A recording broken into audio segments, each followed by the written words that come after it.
उद्धव ठाकरे, शिवसेना उद्धव ठाकरे पक्षाचे प्रमुख आणि देवेंद्र फडणवीस, मुख्यमंत्री फडणवीसांचा एकाच विमानाने प्रवास होतोय. उद्धव ठाकरे यवतमाळ दौऱ्यासाठी नागपूरला रवाना होत आहेत. उद्धव ठाकरेंच्या या शिवसेनेसोबत उद्धव ठाकरेंच्या या विमानामध्ये योगायोगानं फडणवीसही प्रवास करतात. उद्धव ठाकरे, आदित्य ठाकरे, फडणवीस यांची सीट एकाच रांगेत आहेत हे विशेष. फडणवीसांच्या मागे संजय राऊतांची सुद्धा सीट आहे. सुषमा अंधारे आपल्यासोबत, शिवसेना ठाकरे पक्षाच्या नेत्या सुषमा अंधारे आपल्यासोबत आहेत. सुषमाजी, असं म्हणतात की योगायोग वगैरे काही प्रकार नसतो आणि ते सुद्धा एकच विमान, एकाच रांगेतल्या सीट्स, इतके योगायोग पचायलाही अवघड आहे. तुमचं काय मत आहे? नाही, हे पचवून घ्या योगायोग, कारण हा योगायोगच आहे. एकतर देवेंद्रजींचं होमग्राऊंड नागपूर आहे आणि उद्धव साहेबांचा नियोजित दौरा आज यवतमाळचा होता. ते उद्या परभणीला असतील, वाशिमला असतील, त्यानंतर ते धाराशिवला असणार आहेत. उद्यापासून मीही त्या दौऱ्यात असणार आहे. त्याच्यात योगायोग वगैरे असण्याचं काही कारण नाही. आपण ज्या एका रांगेमध्ये सीट होते असं सांगताय, तर मला असं वाटतंय दोघांच्याही सीट म्हणजे बिझनेस क्लासमध्ये असणं अतिशय स्वाभाविक आहे. आणि मुळात पंतप्रधानांनी सांगितलं, सगळ्यांनी सांगितलं की इंधन बचत करायची आहे. त्यामुळे कदाचित चार्टर किंवा स्वतःची खाजगी विमानं वापरणं टाळलं गेलं असेल. आणि जर एका विमानाने, ते फार फ्रिक्वेन्सी नाहीये मुंबईवरून नागपूरच्या विमानांची, त्यामुळे वेळेचा वगैरे सगळा विचार करता जर एका विमानात ते बसले असतील तर त्याचा वेगळा अर्थ काढण्याची गरज नाही.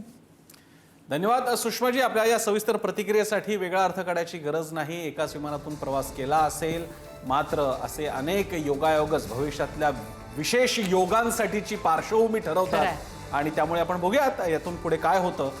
पण सध्या मात्र या सध्या विधिमंडळाच्या आणि अन्य घडामोडींच्या पार्श्वभूमीवर विविध जे काही ऑपरेशन्स वगैरे चाललेली आहेत त्याच्या तोंडावर हा विमान प्रवास एक वेगळंच काही सांगून जातो. आणि आपण ही दृश्य पाहतोय ज्यामध्ये पुढारी न्यूजकडे आलेली ही विशेष दृश्य आहेत, जिथं आपल्याला स्पष्टपणे देवेंद्र फडणवीस मुख्यमंत्री बसलेले आहेत आणि त्याच रांगेमध्ये पुढे उद्धव ठाकरे सुद्धा आहेत आदित्य ठाकरेंसमवेत.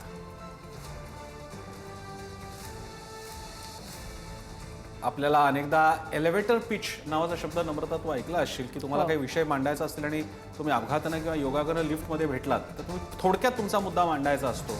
आता मुंबई नागपूर हा प्रवास आपण केलेला आहे. साधारणपणे 1.25 तासाच्या आतबाहेरचा हा प्रवास आहे आणि काही महत्त्वाचे विषय डिस्कस होऊ शकतात. बरं, योगायोग इतका की एकाच रांगेत फडणवीसही बसलेत, उद्धव ठाकरे सुद्धा बसलेले आहेत. आणि थोडं जर का बादरायण का होईना संबंध लावायचा झाला तर मागच्या एका अधिवेशनामध्ये देवेंद्र फडणवीस खूप सटली असं म्हणाले होते. म्हणजे आधीच्या म्हणजे मागच्या वेळी एकमेकांच्या बाबतीत वेदना व्यक्त झाल्या. उद्धव ठाकरे म्हणाले हात का सोडला, तर फडणवीस म्हणाले तुम्ही असं का केलं वगैरे, अशी शेरोशायरी झाली होती. त्याच्याही अधिवेशनाच्या आधीच्या एका अधिवेशनात फडणवीसांनी खूप सटली असं संकेत दिले होते की सगळंच काही म्हणजे दुरावा झालेला नाही अशा आशयाचा. आणि Namrata, politics is art of possible, काय अशक्य आहे. तेव्हा हा विमान प्रवास, हा योगायोगाचा विमान प्रवास आणखी कोणते कोणते योग घडवून आणेल ते पाहून आहे. उद्धव ठाकरे आणि आदित्य ठाकरे यांचा फोटो आपल्याला दिसतोय प्रेक्षकांसाठी. ज्या रांगेमध्ये उद्धव ठाकरे, आदित्य ठाकरे बसलेले त्याच रांगेने तुम्ही सरळ आलात, म्हणजे उदाहरणार्थ ABC आणि DEF अशा प्रकारे रांग असते. तर साधारण हा क्रम पाहता जर का ABCला CM आणि बाकीचे त्यांचे कॉन्व्हॉय बाजूची मंडळी बसली असतील तर DEFला उद्धव आणि आदित्य ठाकरे, उद्धव ठाकरे, आदित्य ठाकरे हे बसलेले आहेत. तेव्हा